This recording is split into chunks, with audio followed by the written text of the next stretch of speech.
if you think of it, $10 a month is a lot cheaper than, $100 an hour for a shrink if you want to feel good about yourself. Let the ship take a shot. Anyway, here we go. It's my pleasure to introduce the head of the California State Federation of Labor, Art Pulaski, who gets to introduce our favorite cabinet member, Secretary of Labor, Hilda Solis. So I give you Art Pulaski, Secretary of the California Labor Federation.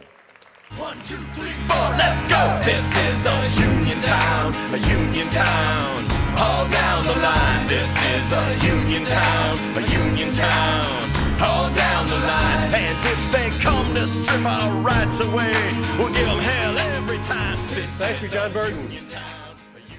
Well, I got to tell you, we are so excited and honored about this next person that we're about to introduce. I'm here to do the color analysis introduction. We're in a fight for the survival of the middle class. And in this fight, there are few voices as powerful as that of the soft-spoken and modest Hilda Solis. I want to give you a flavor about who this woman is. Pete Wilson vetoed her bill to raise the minimum wage. She didn't say, oh, well, maybe we'll come back and try this again next year and see what happens. She put into her own funds, put out $50,000, put it on the ballot, outflanked Pete Wilson, and won with an increase in the minimum wage for low-income people. When Proposition 226, the original bill meant to silence the voice of working people in 1998, was put on the ballot, Hilda Solis called us up, and she said, this is important. I have to give you a lot of money. It blew us away. Nobody ever does that. But she was the first one to contribute to the importance of that campaign to fight back against the right-wing assault. She wouldn't want me to tell you this, but I think she was the first woman ever to receive the Kennedy Award for Profiles in Courage. And with that came $25,000. This woman of modest means couldn't keep the money for herself. She had to find some cause to give it to, and she gave it to environmental causes. That's Hilda Solis. By the way, I got to tell you, Proposition 226 is back again, another assault by the right wing to silence the voice of working people across the state of California. It will be on the ballot in November. It is disguised as campaign finance reform, and it isn't. It's another set of corporate loopholes. It's not campaign finance reform. It's corporate deception. Please remember that. She'll be with us on that as well. She authored a record number 17 bills to protect women against domestic violence. In the Congress, she championed environmental and labor causes, pushing for new green jobs. Listen to this. Along with that, she fought for employee-free choice, fair trade, safe work, equal pay, wage enforcement, women's rights, workers' rights, and immigration reform. In 1980, you've heard this phrase, warrior for working people, haven't you? In 1980, that phrase was coined, originated for Hilda Solis, when Miguel Contreras said, she is the warrior for working families. Now, as Secretary of Labor, she's the first Latina ever to be in the U.S. cabinet. And she continues to be a fierce advocate to redirect America's priorities from the wealthy on the penthouse floor to the women and men on the shop floor. I just want to share this one other piece of color for you, and that is she's exhausted because she is traveling up and down and around the country constantly. She always meets with working people. And if you follow her and you watch her, you will see something of quality about this woman. When she meets with workers, she will spend as much time and courtesy and attention to a single low-wage worker as she would to any head of state.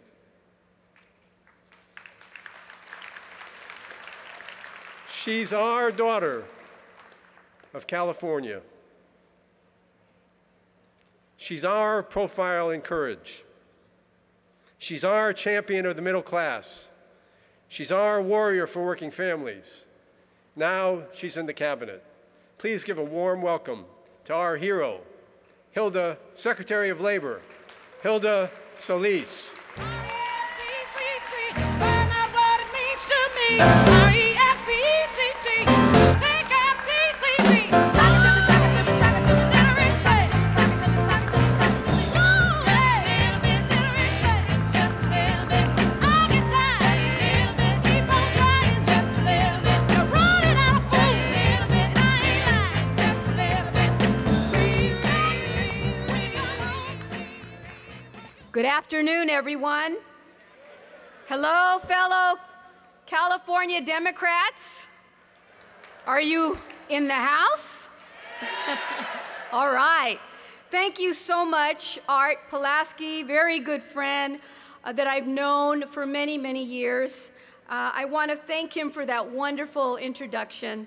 I have to pinch myself because not too long ago we were both fighting for the rights of working people back in the dark days when we had a governor by the name of Pete Wilson. But I'm proud because we cut our teeth learning from that experience. And I take that experience very seriously because I recall those moments when labor and working families were under assault. And I think, fast forward now, what's happening today, and I see a lot of those remnants still around. And it's unfortunate because so much has happened, so much has changed, and so much more still has to be done. But before I get into my discussion, I want to acknowledge I think one of our greatest leaders here in the state of California, a very modest individual who is now our chairman of our state party, and who was my leader, who served as my pro tem when I served as the first Latina elected in the state Senate. He was the one that helped to continue to push me in so many ways to work hard, and for that I thank him. And he's our friend, he's my amigo, he's your amigo, and that's our chairman, John Burton.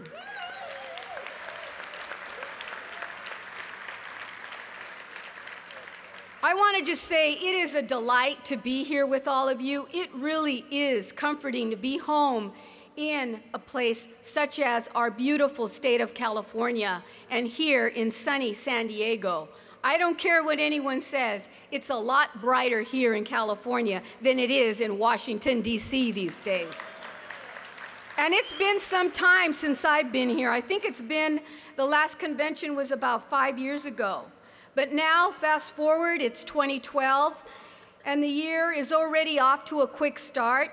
It's already February, and it reminds me that just last year, I spent time in Motor City, Detroit. I was in Detroit for a tour of the General Motors plant where American workers are building America's first mass-produced electric vehicle called the Chevy Volt, right? The Chevy Volt. Like you and I was very inspired to see our American ingenuity at work, and especially after the challenges that the American auto industry faced and had overcome over time, and especially in the last few years. This is, after all, our American industry, an industry that we pride ourselves on because it helps so many working class people get into the middle class, right? And let's just recall that not too long ago, maybe a few months ago, there was someone on the other side, a candidate who's running for president, who said, you know what, doesn't matter what happens to Detroit. Let them figure it out on their own. and they would not have helped. He would not have helped to provide support for those many, many working class families in the automobile industry. So remember who said what. But I want you to know something. Saving America jobs and our industries are very, very important to all of us because it's about our values. Work is about who we are. They speak to the kind of community, these folks that work in the automobile industry, that represent our families and the very values that some of us grew up with.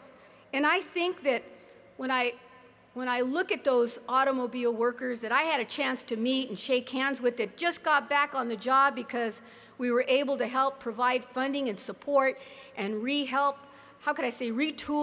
and get people motivated again to get back into factories that were dilapidated and were left vacant because people gave up on the industry. When I think about all that the workers wanted was just a fair shake, like any worker.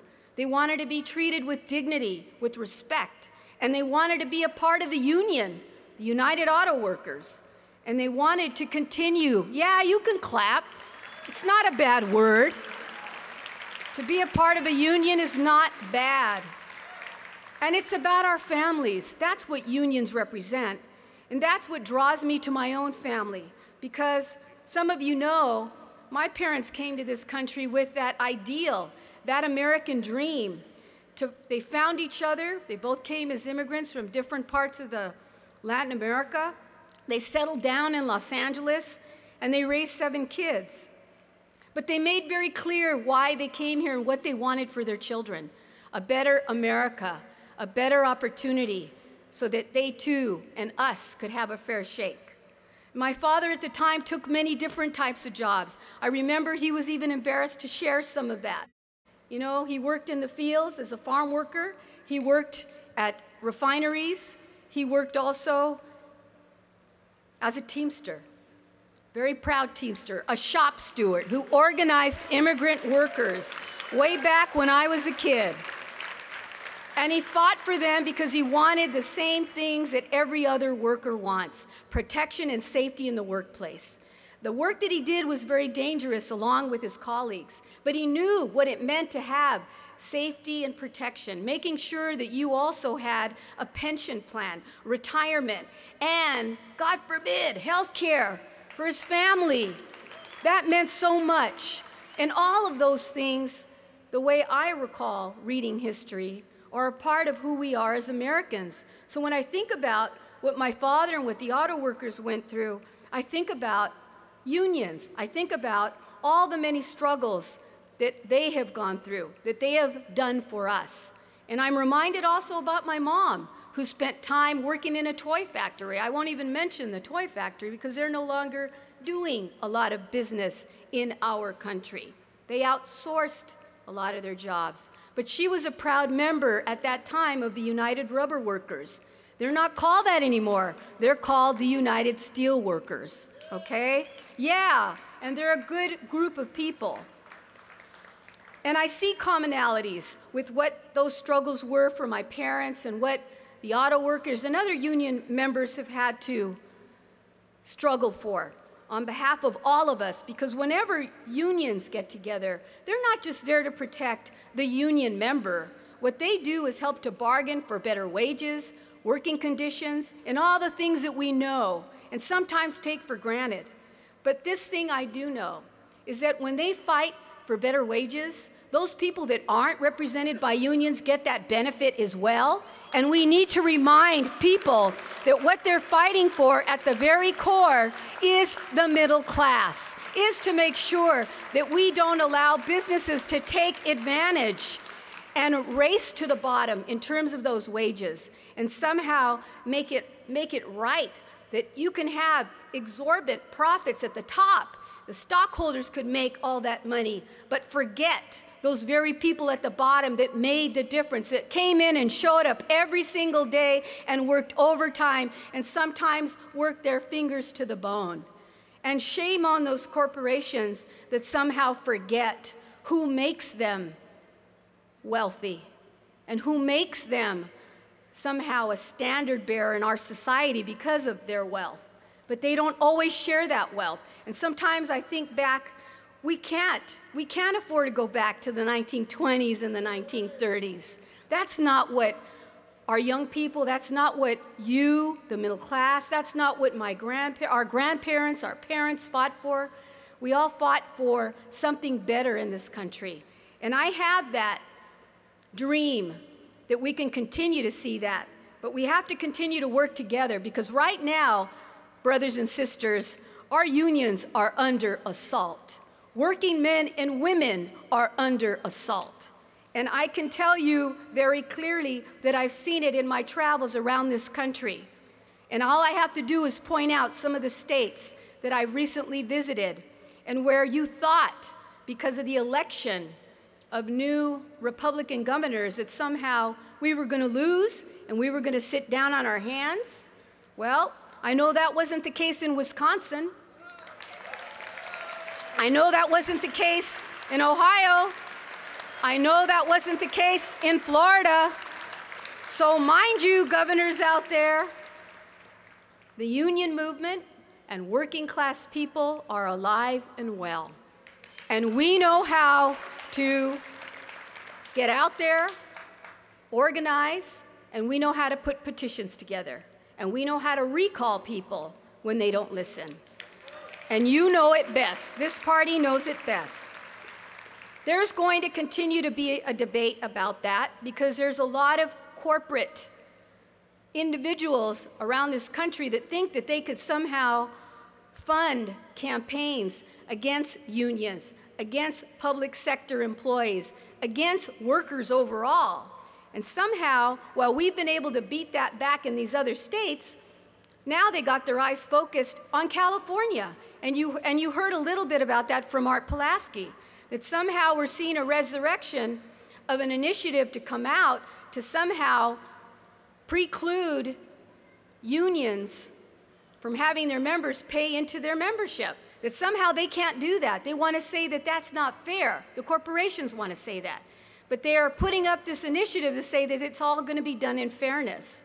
And it isn't fair, because guess what the biggest loophole is? Corporations don't ask their shareholders and their employees to pay union dues, right? Big difference. Do not be fooled. Do not be fooled by these shenanigans that these corporate entities are going to try to allay here in the state of California. And I know that it's not going to be done, because I know that we are going to be counting on you. Is that right?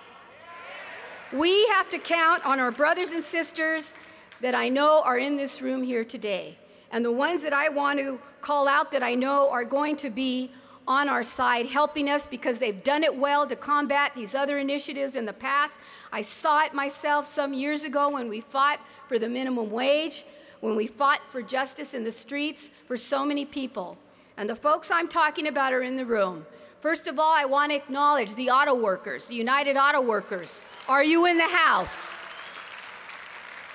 I want to acknowledge also the California Teachers Association, because our teachers are under assault around this country. How dare the Republicans somehow believe that we need to somehow ratchet back their pay and somehow put the blame on financial crises that are going on around this country to lay on the backs of people who work in the public sector, our teachers and our firefighters in the House, because they are also under assault. Our firefighters and our police officers, and yes, even our California nurses. Are they in the House? Our California nurses. Our nurses around the country have been under assault. Let me tell you, just briefly, as the Secretary of Labor, I get to report every month on the labor statistics and what's happening in unemployment. Well, while we're recovering on the private sector line, you saw and you've heard already from speakers that under this president, the investments we've made, we've helped to bring up 3.7 million private sector jobs in manufacturing, in healthcare, in architect, in mining of all places, okay? In the leisure and hospitality and professional service industry. We've seen all these jobs growing, but the one area where we have not seen significant growth because we lost about 400,000 jobs across the country was in the public sector. And you know why? Because you have governors from some places also that think that they can cure their ills, their budget ailments, by somehow cutting out protections for them. And we're not going to allow that to happen, right? We're not going to allow any of that to happen, whether you're a private sector union member or whether you're a public sector union member. Is that right? We have to work together, as we say in Spanish, mano a mano, hand in hand, right? Mano a mano. I want to hear you say it. Mano a mano. Okay. And one of the things that I want to make clear to you is that California isn't alone in this fight, because you're going to have people like myself and others that are going to be speaking the truth about what is going on around our country. And you've heard it also from our president, my boss, Barack Obama, because he will stand with us, and he has stood with us. I want you to understand something. It isn't often that I get to share some of the meetings that I have with the president, but he is very forthright on this issue about protecting workers, vulnerable workers who, through no fault of their own, are out there fighting every single day. And all that these workers want is respect and pay, because they earned it, and we need to give it to them. And this president will continue, and I will continue to fight with you side by side.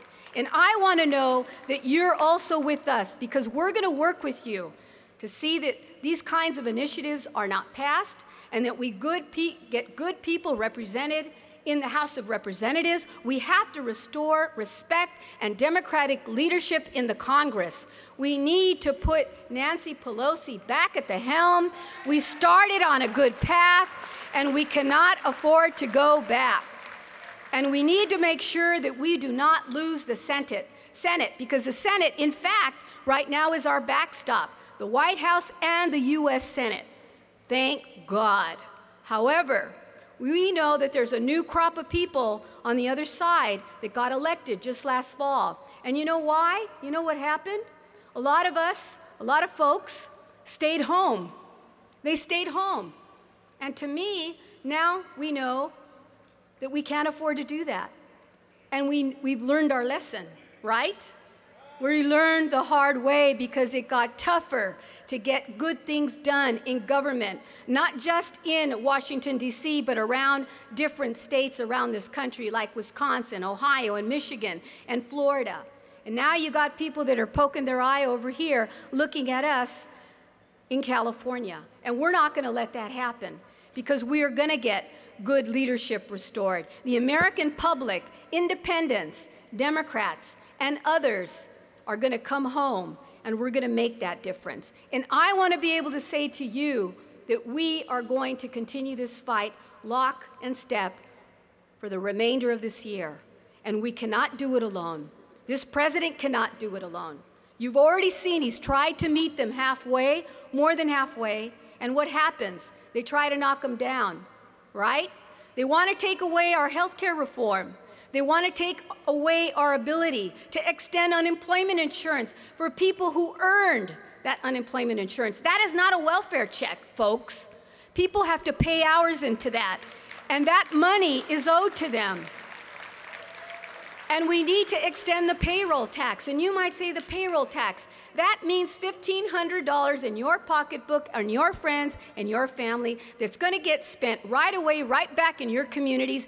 Those two items alone will help to generate more than 1 million jobs and bring down the unemployment. But you've got some fools in Washington that are saying, oh no, we're not going to do that. We have to reduce the deficit, so go away. Don't talk about those things. We got to talk about other social issues that are more important.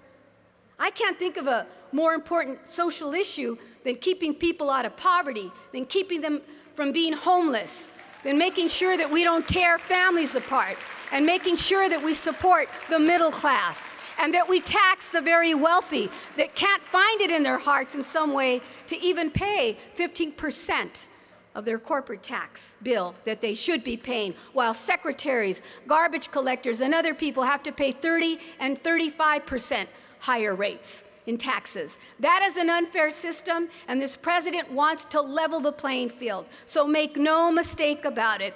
This president has put on his gloves, and I hope you saw it displayed at the State of the Union address. And keep your eyes on the ball, because come Monday, you're going to see him unveil his budget.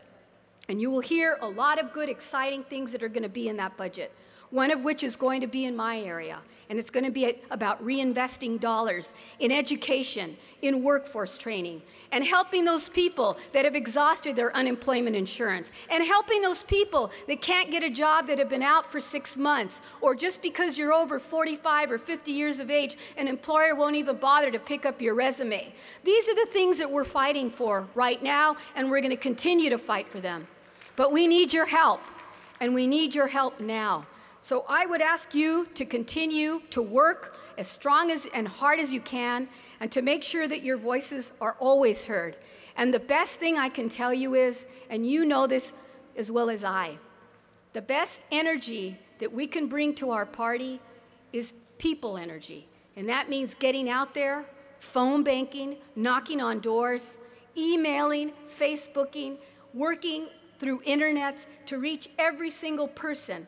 And I mean every single person, because we should be ashamed to allow people in a minority party to somehow come in and captivate and somehow cause so much friction in the entire planet and create gridlock and embarrass our country because they can't agree on providing deficit reduction appropriately for our country, because they can't agree with giving tax breaks to middle-class people, because they don't want to close loopholes for the very wealthy.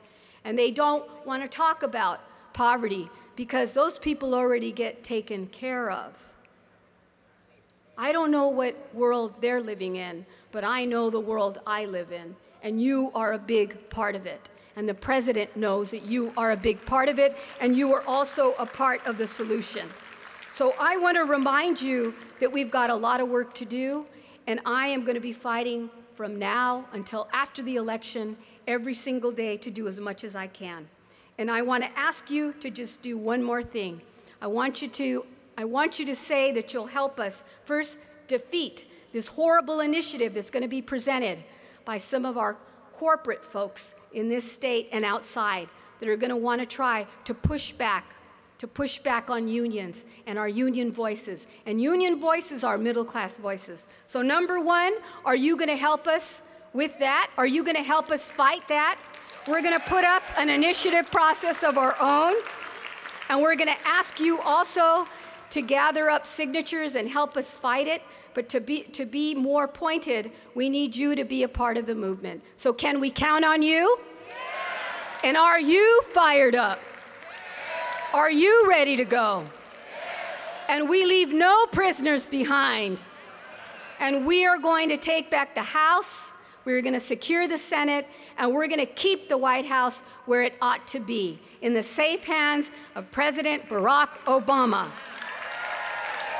All of you deserve a round of applause. I'm so proud to be a California Democrat. God bless you. God bless our troops, our veterans, and